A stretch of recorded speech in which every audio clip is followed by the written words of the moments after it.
If you were to think about your VTuber journey in its future, are you building for a long period or are you uncertain? There's nothing wrong with building for a phase and to want to transition eventually while you focus on something like your career. But being clear on what you wish to accomplish out of this, I cannot stress this more, is very important. Welcome to Your Virtual Identity. This podcast is aimed towards VTubers like you to help you brand build, help with making content, and educating you in what actually matters. I'm your host, Dog, and let's get this started. Knowing why and where you want to go with your content is primordial to achieve the outcome you want.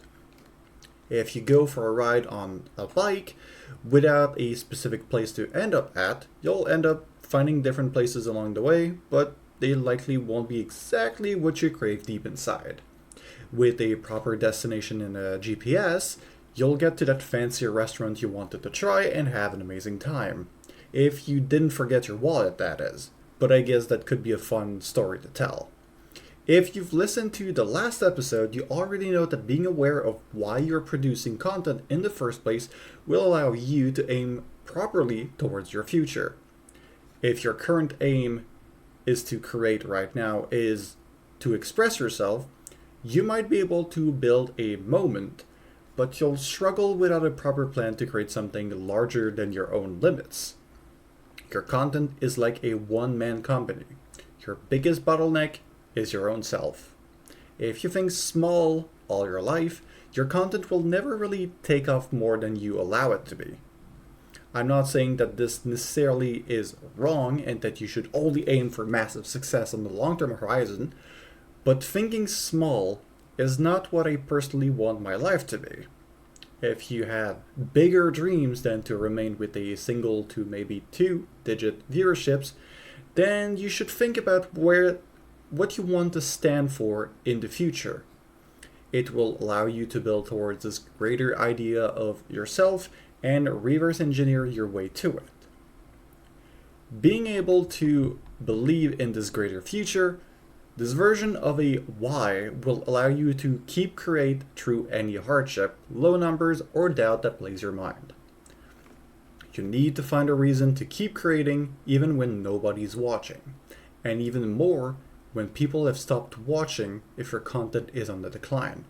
If you chased viral moments, would people only remember you for those moments that you've made, or did you build a proper foundation to allow people to connect with you and create a digital empire? To be fulfilled by the process of creation in itself, it will allow you to never lose that drive, and people would be stupid to not come after seeing your passion. Each video can feel like a lottery ticket, but if you know anything about the winners, 70% of winners of lotteries end up declaring bankruptcy. They did not have a stable foundation, left too much in the moment, and in the blink of an eye, it's now gone. How much of your life do you actively see yourself putting into content creation? This gives you a proper timeline to work around your dreams and projects that you can actively deliver on. If you're only doing VTubing for fun for 5 years, the time that you finish your doctorate and plan to be a full-time doctor afterwards, you won't be going as crazy into building a team that will help you with content and building a legacy that might make it for 20 to 25 years, for example. It's pretty important to know how much runway you can give yourself. Even though 3 years would be ample time to write a few songs and grow your content, as a viewer, I connect much more to people who have a big dream and that are actively working on it. If you only do variety content and post nothing on discoverable platforms, I don't think I need to tell you why you're remaining small. Everyone has a different version of what success is to them, so what exactly is that for you? With 10 years on the line, you can allow yourself to dream. With only 3, building a proper content team becomes more of a hassle because you know sooner than not, you'll have to disband it. If you're using this time to build something that helps you express yourself, and that is exactly what you want out of creating, then congratulations, you've won. I do, however, think that if you are listening to a podcast about VTubing and content creation, then this might not be the case. You might want to build for a legacy. To do that, you'll need to be able to not burn out and find ways to stay consistent despite it all. For this journey, your style of creating is obviously going to change as it evolves. Your style will be a mix of your own experiences and inspirations. If you watch a lot of WWE on the television growing up, having a flamboyant personality within your content might be more natural than someone who's watched often documentary and sales ads. Don't judge me. That's what I watched when I was young. If you've got no background into being an expert in an industry, like having 7 years of character design experience and then making that part of your content, accepting that your content will be more raw and barebone as you grow those skills is necessary. We all suck at first, but by accepting those failures, you will get so much more growth than to try to nail something perfectly from the get-go, because you won't have the full picture otherwise, and your skills will only be good at making one thing and not great at doing the entire pipeline. This is something that you need to get down really fast if you want to grow faster in the long run. Those who fail often learn faster what not to do than those who do it right only once, microanalyzing all the details that they will still get wrong someday, because everything changes. If you're focusing on building content based on trends for potential virality, I understand what you're doing. But you are running a losing game for the most part if you do not have any foundation underneath your content.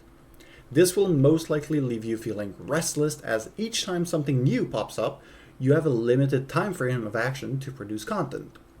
While the highs of deadlines can make you feel satisfied for a while, if this novelty is all that you seek, you'll burn out and crash at some point.